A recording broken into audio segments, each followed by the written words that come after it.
Assalamualaikum warahmatullahi wabarakatuh. Perkenalkan, nama saya Vina Alfiani. Saya dari kelas 6 PAIJ. Di sini saya akan membahas tentang perkembangan Islam pada abad ke-15. Perkembangan Islam di Cirebon yaitu ada pada Kesultanan Cirebon yang merupakan kerajaan Islam pertama di tanah Sunda. Kerajaan ini berdiri sekitar abad ke-15 dan 16 Masehi. Dahulu tempat ini sangat penting sebab menghubungkan berbagai jalur dengan berbagai pulau.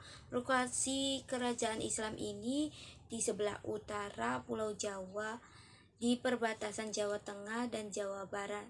Letak geografis ini juga yang membuat Cirebon sebagai penghubung dua kebudayaan sekaligus, yakni Jawa dan Sunda.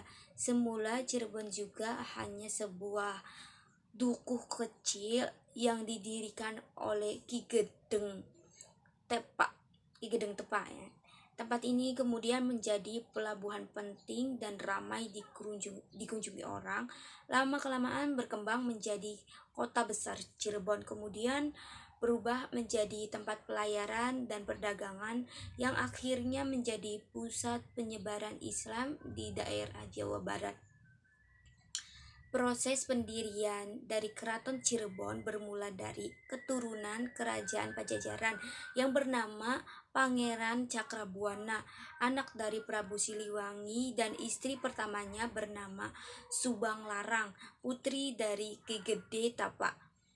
Pangeran Cakrabuana bukan anak satu-satunya. Ia memiliki saudara kandung yang bernama Nyi Rara Santang dan Raden Kiang Santang. Karena Pangeran Cakrabuana merupakan anak pertama, ia memiliki hak untuk meneruskan takhta di kerajaan Pajajaran. Namun karena ia bukan Islam seperti agama ibundanya, maka posisi putra mahkota yang didudukinya digantikan oleh adik tirinya bernama Prabu Surawesesa, anak dari Prabu Siliwangi, dengan istri keduanya.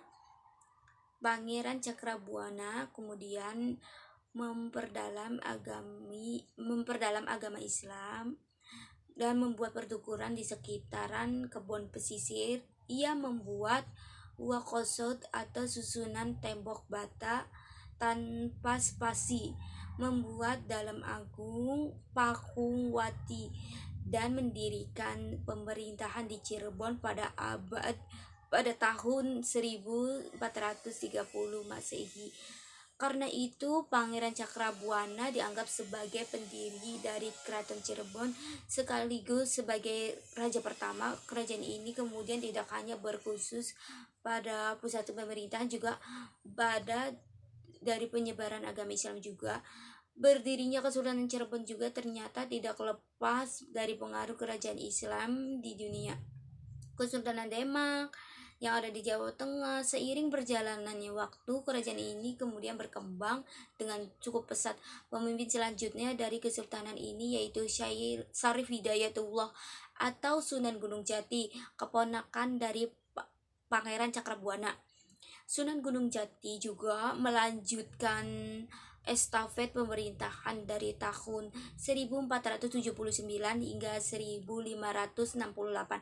Pada pemimpinannya, Kesultanan Cirebon memasuki masa kejayaan Cirebon hingga berkembang pesat, mulai dari agama politik hingga perdagangan. Penyebaran agama Islam juga sangat pesat, bahkan di berbagai daerah secara berkelanjutan Islam semakin terkenal, dan penduduknya juga bertambah.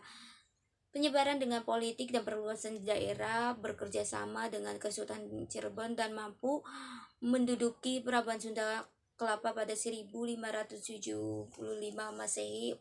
Masuknya Portugis ke wilayah tersebut, Sunan Gunung Jati juga sukses menggunakan sistem politik dengan desentralisasi berpola kerajaan pesisir. Pada strategi politik ini menerapkan program pemerintahan dengan tumpunan intelektualitas, perkembangan dakwah ke seluruh tanah Sunda. Hingga sementara itu, sistem pemerintahan Kesultanan Cirebon melakukan perdagangan dengan bahasa Sapa, Malaka hingga ke India, Cina, dan Arab. Sekian pembahasan penyebaran Islam di Cirebon, kurang lebihnya mohon maaf. Saya akhiri, wassalamualaikum warahmatullahi wabarakatuh. Terima kasih.